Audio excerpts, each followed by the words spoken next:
আর গায়ে হাত তোলাটা ফার্স্ট থেকে আসলে শুরু হয়েছে আমি একটু বলি। আমাদের বিয়ের 1 বছরের মাথায় আসলে তার ফ্যামিলি, আমার ফ্যামিলি বলতে থাকে যে একটা বাচ্চা কাচ্চা নাও। তো সেই জায়গা থেকে আমি মনে করলাম যে ঠিক আছে, সবাই বলতেছে নেই, কিন্তু ব্যাপারটা হচ্ছে কি, আমি ফ্রেন্ডলি যদি বলি, তার সাথে আমার ফিজিক্যাল যে ইন্টিমেট এই বিষয়টা আসলে ছিলই না, খুবই কম। সে আমার প্রতি ওই ফিল তার কাজই করতো না যে আমার বউ আমার পাশে আছে, মানে এই জিনিসগুলা খুবই কম ছিল। আমার তখন মনে হচ্ছিল ডক্টর না দেখায় ও আগে ঠিক হোক, আর আসলে এই এই যে নেগেটিভিটি ওর মধ্যে আছে এটা থেকে সে বের হোক। আসলে এটা আমি কোনোভাবেই ঠিক করতে নতুন পারতেছিলাম না, বউয়ের আমি কি কাছে তো করব। মানুষ মানে ছেলেরা সারাদিন পরে থাকার কথা।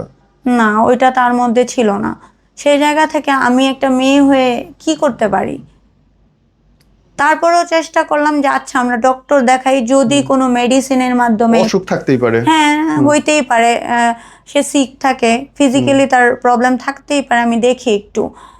তো সেই জায়গা থেকে আমি বললাম আসো, এটা নিয়েও ডক্টর দেখায়, আর আমাদের তো বেবি হচ্ছে না, সবাই বলতেছে একটা বেবি নেই, আর বেবি নেওয়া দরকারও।